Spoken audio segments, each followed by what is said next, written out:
Today I'm spending the day in Tiberias, a city that sits right on the western shore of the Sea of Galilee, or as well call it in Hebrew, Kinneret. It's a time of Sukkot, the Jewish holiday that brings people outside, working, celebrating, enjoying the air. Tiberias feels alive but calm at the same time.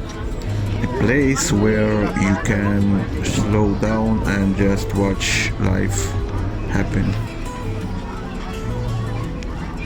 I start my walk at the Tiberias promenade, the main walkway along the lake. This is usually where most people begin their visit. It's full of small stands and kiosks selling souvenirs, jewelry, local food and cold drinks. You can see families with kids, couples taking pictures, and tourists buying small gifts. There's music from the cafe, the smell of grilled corn and sweet pastries, and that special holiday feeling in the air. It's not crowded like Tel Aviv, it's simpler, quieter and somehow more genuine. From there I walked closer to the water. The Sea of Galilee looked calm and shining in the afternoon light. Boats were slowly leaving the pier, small ones with tourists, others used for short cruises around the lake. I could hear the sound of the wave gently hitting the rocks. Every few minutes the sunlight changed, the water looked silver and the golden, then blue again. It's easy to understand why people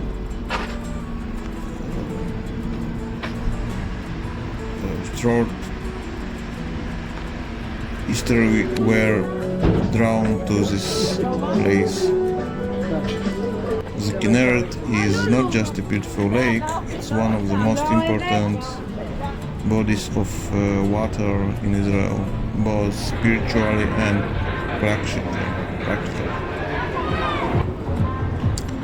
It's the country's main freshwater source, and it's surrounded by city sites and sites that are sacred to both Jews and Christians.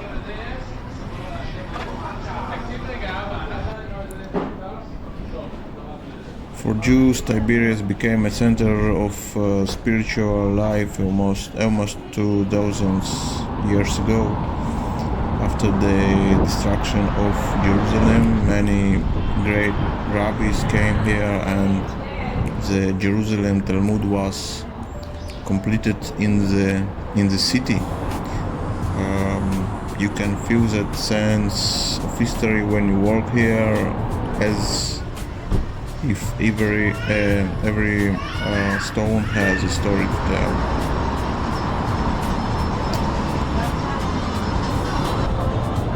As I continued my walk along the promenade, I stopped several times just to look around. On one side, the blue water stretches endlessly toward the Golden Heights. On the other side, the old city of Tiberias rises up the hill. Some of the buildings are very old, stone walls and survived earthquakes, wars, and the time. And then I continued to Galil streets, one of the main streets leading up from the lake. By now it was late afternoon, the sun was starting to go down, and the light became warm and golden. There's a fountain here that becomes the center of attention. Kids running around, families taking pictures, and people sitting on benches just watching today. And the air was soft with a little breeze from the lake. It was the kind of evening that makes you want to stay a bit longer, even after a long day. During Sukkot, you see many religious families visiting Tiberias. Some come to pray, some just to relax and spend time near the water. The city has a special mix of people, secular and religious, locals and tourists, young and old, and somehow they all share the same space peacefully. It gives you a glimpse of how diverse Israeli life really is.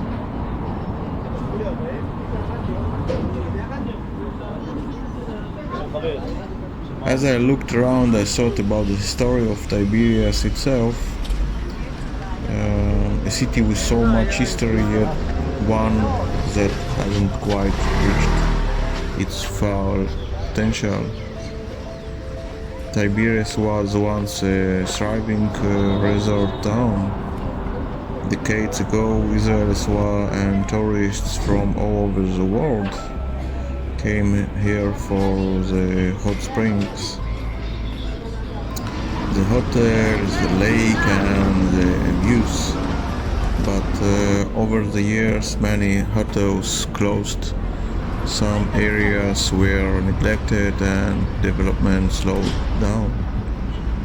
Today part of the city feels a bit stuck, like time moved forward everywhere else, but here it paused.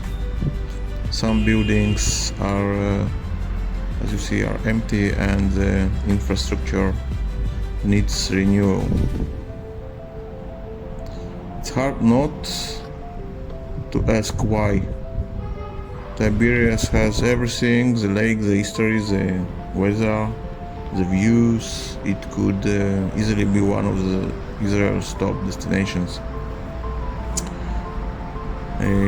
But city planning, investment and tourism management haven't kept up. At the same time, maybe that's what gives Tiberias its raw beauty. It's not overdeveloped or commercial like other places.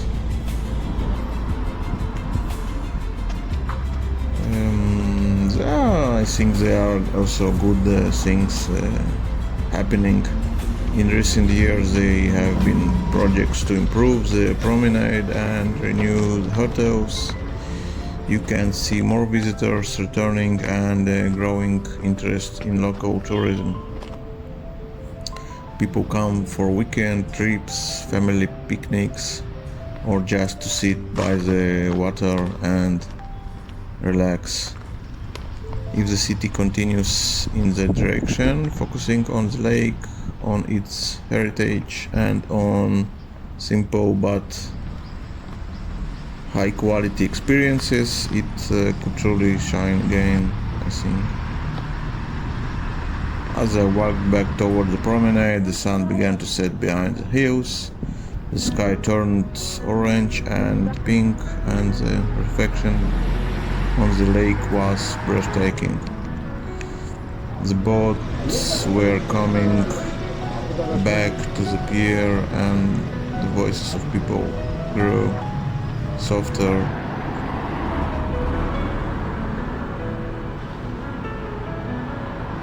Here you see the Sukkot hotel, one of the beautiful places in Tiberias.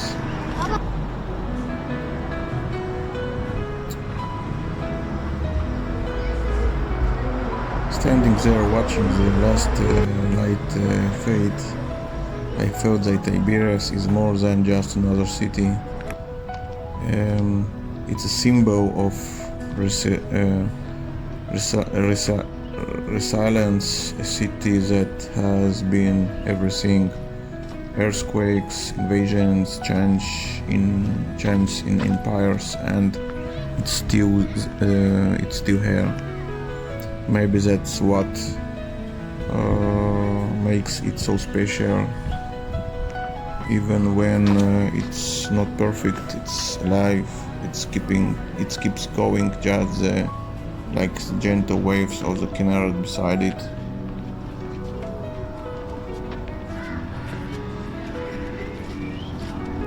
So that was my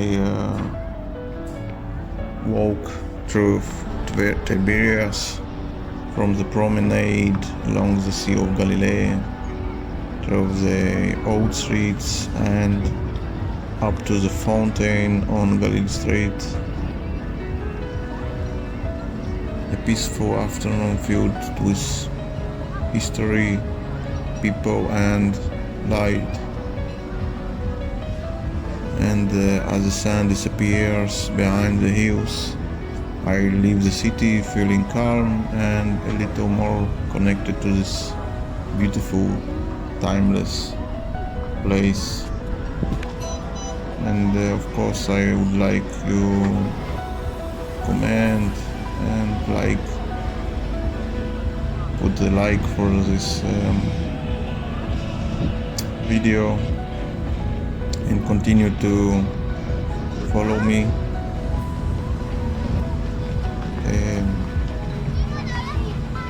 Thank you very much.